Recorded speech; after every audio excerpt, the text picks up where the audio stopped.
Fala pessoal, beleza? Então, a partir de agora a gente vai tratar sobre o artigo 172 do Código Penal, que versa ali sobre o crime de duplicata simulada.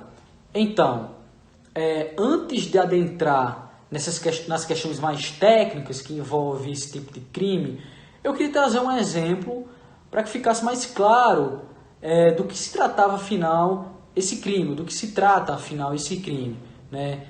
Então, vamos pensar o seguinte: vamos imaginar que o empresário está passando por uma dificuldade financeira durante a pandemia do Covid-19 e está precisando de um capital de giro para sua empresa. Então, o que é que ele faz? Ele decide agir de má fé. Ele vai lá, emite uma duplicata em nome de uma pessoa qualquer, deposita ela em uma instituição financeira, por exemplo, o banco, e daí o banco ele vai liquidar parte do patrimônio daquela pessoa que tinha o seu nome contido na duplicata. Esse crime ele vai envolver aí dois sujeitos passivos, que é quem? O indivíduo que foi lesado pelo empresário, né? E também a instituição financeira, que é o banco. O banco não vai ter tanta dor de cabeça. Por quê? Porque o banco ele lida tanto com duplicatas que o lucro é muito alto. No entanto, querendo ou não, ele é uma parte que foi lesada pelo empresário. Por outro lado, a gente vai ter um indivíduo que teve o seu nome usado de má fé, teve os seus dados usados de má fé, e que agora vai ter uma dor de cabeça imensa para poder resolver, até dizer que não, ele não comprou, aquela duplicata não foi ele que assinou, e aí toda uma questão por trás para poder incriminar o empresário. Então, partindo para as questões mais técnicas a respeito desse crime, a gente poderia trazer algumas definições quanto ao sujeito ativo, o sujeito que comete esse ato. Então, quem seria? No meu exemplo, seria o empresário. Mas também pode ser o contador da empresa, o comerciante e até mesmo o gerente da empresa. Quanto ao sujeito passivo, a gente vai ter, aí como eu já falei, tanto a instituição financeira como também o indivíduo que teve seu nome usado de forma maliciosa. Quanto ao objeto jurídico, claro, vai ser o patrimônio do indivíduo. E quanto ao objeto material, é aí a nota fria, ou melhor dizendo, a duplicata, certo? Eu me chamo Luan Victor e eu vou continuar o assunto de duplicata simulada. O tipo objetivo, ele tem como conduta incriminada a emissão, partindo do verbo emitir. Ou seja, a adequação do crime se dá através da colocação da duplicata simulada em circulação.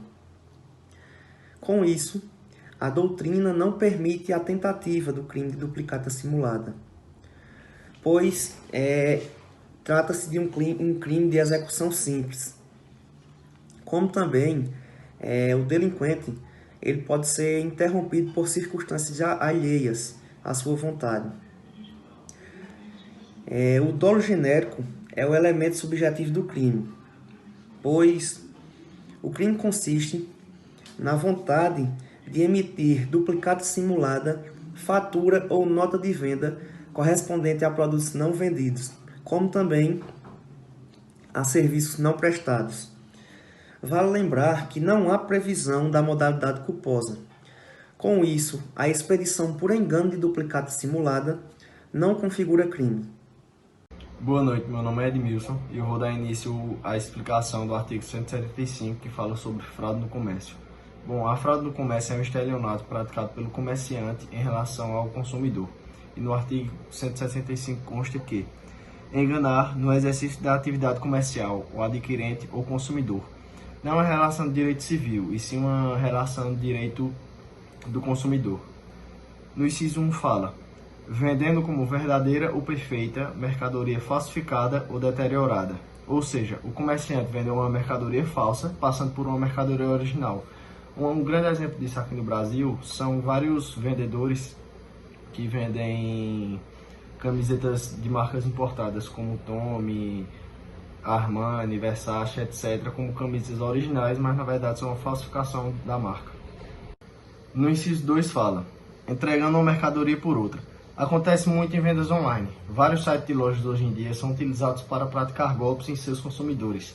Por exemplo, um site que vende violão, o consumidor vai e compra um violão da marca Tajima, e no lugar eles entregam um cavaquinho. Ou então, nem chega a ser entregue o produto, mas isso não vem ao caso.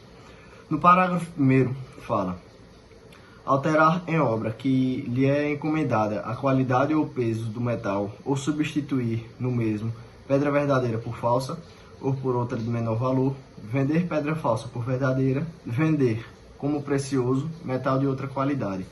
Exemplo: quando o consumidor comprou uma mercadoria que era para ser fabricada por determinado metal, e no lugar chega um metal de baixa qualidade que não foi o prometido. E por fim, se houver reparação de dano, o fato torna-se atípico e, com arrependimento posterior, aplica-se o artigo 16 do Código Penal. Bom, meu nome é Jefferson e, dando continuidade à apresentação, a gente pode contextualizar que os crimes de fraudes no comércio ele ocorrem em camelódromos, ocorre em comércios, ocorre em lojas de pequeno, médio e grande porte. E aí a gente pode afirmar que ele busca tutelar o patrimônio, né? Ou seja, ele é um crime contra o patrimônio. A gente viu algumas particularidades, algumas características aí pelo que o meu colega Edmilson veio abordando anteriormente, né? Pelo que está tipificado no Código, no Código Penal.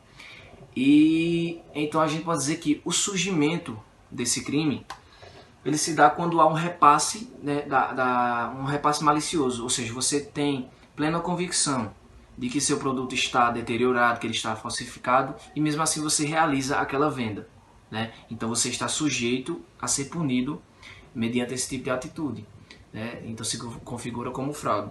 E aí a gente pode dizer então que o objetivo jurídico em relação a isso seria preservar a autenticidade dessas relações, né? Ou seja, pretende preservar a veracidade dessas relações comerciais. E então o ordenamento jurídico ele procura abarcar a boa-fé, né? Então presume-se a boa-fé quando você está no ato, na prática das vendas, do comércio em geral, né? Dos atos das negociações. Então é basicamente isso. Muito obrigado. Comer, beber, viajar, usufruir de hospedagem sem pagamento é crime? Sim, estamos falando agora sobre o artigo 176 do Código Penal e nele vai tratar sobre outras fraudes. E essas outras fraudes é quando você usufrui de restaurantes, hospedagens e viagens e não efetua o pagamento.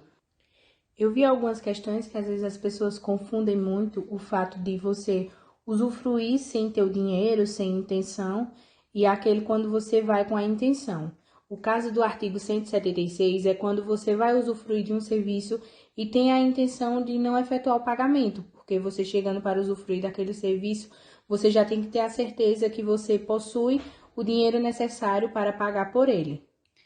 Tem um desenho animado que é o Snoopy, e nele tem um capítulo que mostra ele vai a um restaurante com alguns amigos e come refeições, bebem, e chega no final ele mostra como se fosse uma surpresa, que eles não tinham dinheiro para pagar. Logo em seguida o chefe do restaurante pede para eles irem lavar os pratos como forma de pagamento. Ou seja, isso se encaixa nas outras fraudes, porque eles foram usufruir de um serviço que eles sabiam que não possuía o dinheiro necessário para desfrutar. Um caso bem recente que eu presenciei e achei bem interessante, porque em seguida veio esse assunto em Penal 3 sobre as outras fraudes, que foi a gente estava em um restaurante que fica em um posto de gasolina. E geralmente esses restaurantes vem muita gente, às vezes tumultua muito rápido. E a gente estava lá, pediu um almoço e vem uma comanda. Você só paga pelo almoço quando finaliza a refeição. E um rapaz estava almoçando e disfarçadamente ele saiu com a comanda no bolso e não efetuou o pagamento.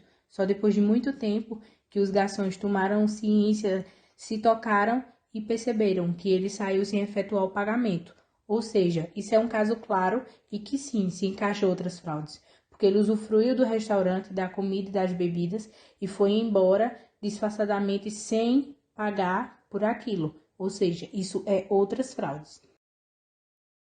A família foi denunciada à polícia por consumir e não pagar refeições em um restaurante do Distrito Federal. Nós vamos agora até Brasília conversar com a repórter Vanessa Lima, que traz todas as informações ao vivo pra gente. Ô, Vanessa, de quanto foi o último prejuízo, hein? Conta pra gente. Bom dia. Bom dia, César. Olha, eles comeram muito bem, viu? Porque gastaram R$800. Esse que é um restaurante muito famoso aqui em Brasília, especializado em frutos do mar. Desta vez, essa família foi registrada pelas câmeras de segurança do estabelecimento. As imagens mostram o momento em que a família chega ao restaurante e começa a almoçar. E aí eles agem sempre da mesma forma. Eram 2 homens, uma mulher e uma criança. A criança estava na brinquedoteca, a mulher se levanta e pega a criança e vai embora tranquilamente. Depois, um dos homens se levanta e sai do restaurante. Poucos instantes depois, o outro homem vai embora. O caso foi registrado na delegacia e essa família aí, com certeza, agora já ficou conhecida, né? E muitas pessoas, então, vão ficar sabendo que gostam de se alimentar em restaurantes caros de Brasília, no Lago Suaré Nobre, sem pagar. Voltamos ao estúdio do Hoje em Dia. Ô, Vanessa, provavelmente essa não foi a primeira vez que essa família tem agido dessa forma, porque o golpe dá certo, continua praticando em outras localidades, em outros restaurantes, mas como você disse, sempre comendo do bom e do melhor. E outro detalhe, a criança que estava na brinquedoteca provavelmente não sabe de absolutamente nada, é totalmente inocente, não tem nada a ver com a história e é envolvida pelos maiores. Obrigado, um ótimo dia a você e a todos da região central do Brasil. Bom, mesmo com o avanço de ferramentas tecnológicas que acabam facilitando e muito a prática de golpes, não só a consumidores, mas também a estabelecimentos, é exatamente esse tipo de conduta vista no vídeo que o nosso artigo 176 do Código Penal, ele pune com uma pena de 15 dias a 2 meses de detenção, podendo ser também uma pena de multa. E aí, nesse caso, o juiz ele pode considerar o perdão judicial, tendo em vista a gravidade do feito, né? É um crime que admite a modalidade tentada se o prestador de serviço ou o proprietário ele vir a intervir, conseguir, né, detectar o que vai haver uma fraude, um crime antes do feito, antes da consumação. E aí, nesse caso, que tipo de agentes, de sujeitos, perdão, a gente tem nessa conduta? Nesse caso do vídeo, a gente tem como sujeito ativo a mulher e os 2 homens, que é o agente do delito. Temos o sujeito passivo, o prestador de serviço, o atendente, o garçom, a pessoa que atendeu essa família. E temos o sujeito prejudicado, que é o dono do restaurante.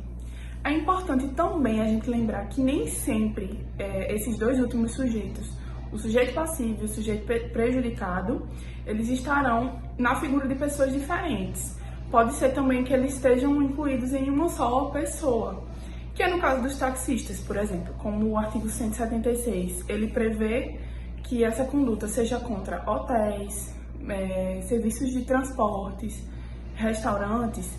Os taxistas, um exemplo que a gente está utilizando, como a pessoa que cai no sujeito passivo e no sujeito prejudicado também, uma vez que ele seja o prestador de serviço e seja a pessoa que receba, né, que sofra o prejuízo.